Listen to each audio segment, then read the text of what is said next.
행동들을 했어요. 이 본인한테만 불친절하다. 그래서 파출소에 신고를 여러 번 했어요. 본인이 또 다니면서 그것도 소명한다고 하는 그런 과정들이 한 1년 정도 있었어요. 좀 병이 왔구나. 왜냐면 그전에는 뭐 음식점에 가면 뭘 더 추가로 달라고 하는 것도 제대로 못했거든요. 쑥스러움이 많아서. 그랬던 애가 자꾸만 불평을 하는 거예요. 어디를 가면 왜 저한테만 이렇게 하세요? 막 달려가가지고 왜 제 욕하세요? 가서 아무리 얘기를 해도 그게 이해가 안 되는 것 같았어요. 결정적으로는 얘가 밤에 이제 인천공항에 가서 한 이틀을 안 들어오는 거예요. 나중에는 엄마 여기 가슴에 뭐 폭탄이 있다는 거, 시험 폭탄이. 이거 꺼내달라고 그러더라고요. 그래서 그러면 병원에 가보자. 그래도 애는 점점 나아지진 않고 병식이 생기는데 굉장히 오래 걸리고, 그러니까 자기가 이상한 게 아니고 다른 사람들이 이상하다고 생각한다고 그러는 것 같아요. 얘가 그 지내오는 사이에 굉장히 힘든 게 많았어요. 어렸을 때 중국에서 생활한 것도 있고 한국에 와서 친구가 없었고 그 당시에도 굉장히 불안했던 거예요. 자기도 피해자고 자기가 많이 힘들고 그래서 그런 게 아닐까 생각이 들어요.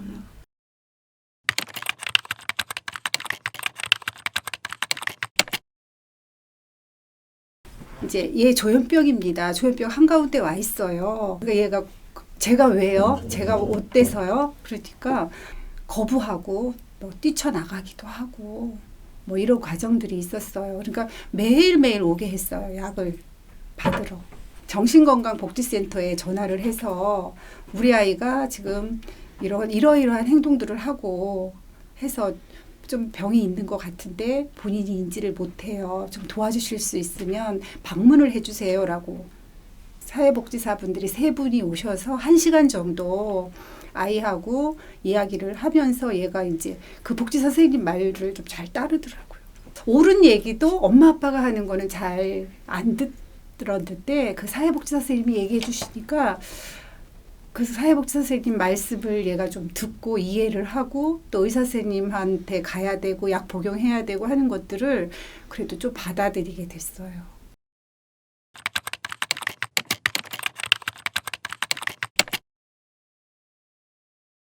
어떻게 데리고 가야 될지 모르겠는 거야. 지금 법으로는 얘를 입원시키기가 어렵다는 거야. 그래서 애가 저를 때렸을 때 경찰을 부르고 119를 불러서 입원을 해야 된다는 거예요. 그 다음에 얘가 쟤를 때렸을 때 제가 경찰에 신고하고 119 불러서 그래서 그때 처음으로 진짜 보호 입원을 하게 된 거예요. 그래서 3주 입원을 했는데 애가 거기 입원해 있으면서 엄마 나 여기 있으면은 병이 더 걸릴 것 같고 마침 그 병원은 3주 입원만 된대요. 그래서 이제 약 안 먹을까 봐 주사제로 해서 그렇게 해서 퇴원을 했는데 병원에 외래 갈 때마다도 막 가려면 너무너무 힘들어요. 그게 병식이 생긴다는 게 참 오래 걸리는 것 같아요.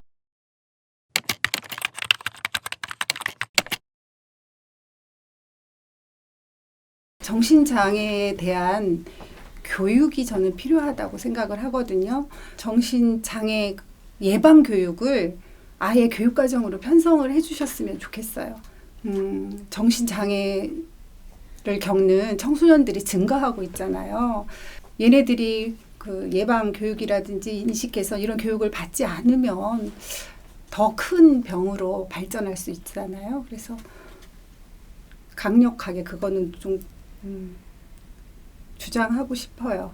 초등학교부터. 왜냐하면 보면 대체적으로 신체 장애에 대한 교육은 많아요. 장애 교육은 있어요. 거기에는 대부분 뭐 시각, 청각 뭐 이러한 그런 신체 장애에 대한 것만 다루지 정신 장애에 대한 거는 정말 잘 이야기하지 않거든요. 의무 교육으로 해줘야지만 앞으로 더 큰 그런 재난을 막을 수 있지 않을까.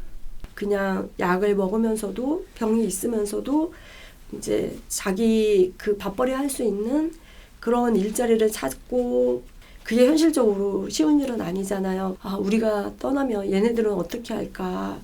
뭐 이런 생각을 많이 하거든요.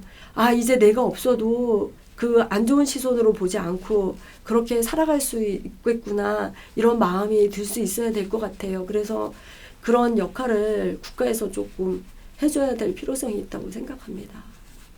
치료는 병원에서 태어나고 나서부터 가족들이 어떻게 같이 있으면서 돌봐주고, 어떻게 이 당사자들이랑 이 병을 알아가면서 약을 잘 먹이면서 이게 재활하는 데 노력을 하느냐, 이런 거에 따라서 이게 치료하는 게 좀 나아질 수도 있고 악화될 수도 있고 그렇다고 생각이 들거든요.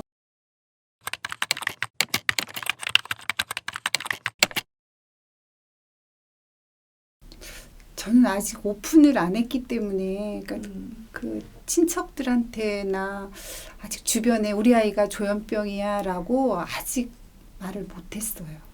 일반 아이들하고 조금 다르게 좀 길을 가고 있구나 라고 정도만 알고 있지, 정확하게 제가 우리 아이가 작년에 조현병에 이렇게 진단을 받았어 라고는 아직은 말을 못했어요. 그러니까 굉장히 저 자신도 위축돼 있고, 계속해서 이렇게 숨거나 제가 제 목소리를 내지 않으면 이 아이들이 설 자리가 없어지잖아요. 누군가는 나서야 되고, 그렇다면 제가 해야 되겠다라는 생각을 했어요.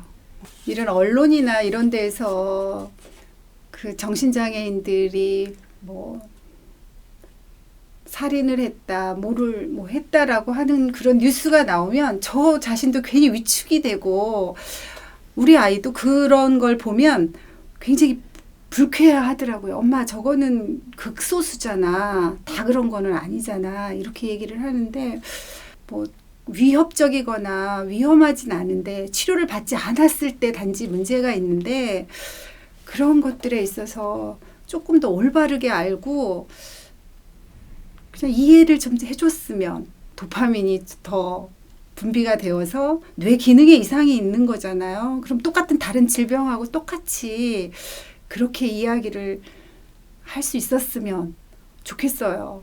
당뇨병이나 진짜 고혈압처럼 그냥 이 병을 잘 관리만 하면 얘네들도 사회에서 정말 잘 쓰일 수 있는 애들이거든요. 사회에서 좀 이렇게 아우르고 잘 보듬어서 성장할 수 있도록 그렇게 해줬으면 좋겠어요. 근본적으로 마음은 착하고 남한테 피해 끼치는 걸 되게 싫어하고 병을 얻어서 그게 지금 자기 뜻대로 안 될 뿐이에요.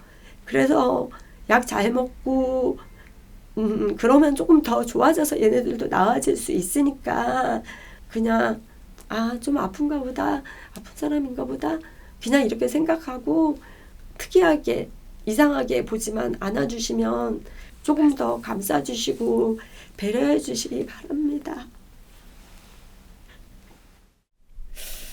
아이고야. 나의 소중한 아들 지수에게 어렸을 때부터 동생보다 더 엄마의 사랑과 보호, 보살핌이 필요했던 너였기에 주변 사람들은 과잉보호라고 말하기도 했단다. 초등학교 입학해서 대학을 마칠 때까지 크고 작은 일들이 참 많이도 있었지. 그럴 때마다 너에게 폭행을 가했던 친구들, 너를 괴롭혔던 친구들을 다음부터 나에게 그러지 않으면 돼라고 말하며 용서해주던 그 예쁜 마음씨를 엄마는 지금도 기억한단다. 그때 너의 그 아픈 마음을 어루만져 주지 못한 점이 후회되고 너무 미안해. 앞으로는 소통하면서 살아가는 삶이 되도록 엄마 아빠가 든든한 버팀목이 되어주고 격려하고 응원할 거란다. 이젠 네가 외롭지 않도록 가족 모두 함께 할 거란다. 사랑해. 6년 전 어느 날 네 가슴 속에 꾹꾹 눌러두었던 스트레스가 더 이상 감당해내지 못하고 폭발했을 때, 그때도 엄마는 네가 얼마나 힘든지 알아차리지 못하고 사춘기라서 그런 줄 알았어. 정말 미안해. 조현병이란 낯선 아이를 만나고 나서야 네가 그동안 어린 나이에 얼마나 힘들었는지 생각하게 되었단다. 초등학교 취학통지서 받고 입학도 못 해보고 언니 오빠 조기 유학으로 덩달아 중국에 가게 되었지. 6년 남짓한 긴 세월 중국 친구들과 너무도 잘 지내고 뭐든 잘 해내서 엄마는 너로 인해 정말 행복했었단다. 그때 내가 가져다 준 행복으로도 엄마는 너에게 충분히 감사해. 엄마와 함께 조현병이란 아이를 알아가고 이겨내보자. 엄마는 너의 잠재된 가능성을 믿어 기다려줄게. 처음보다 지금 많이 좋아졌듯이 오늘보다 내일이 더 나아질 거야. 우리 함께 노력해보자. 사랑해.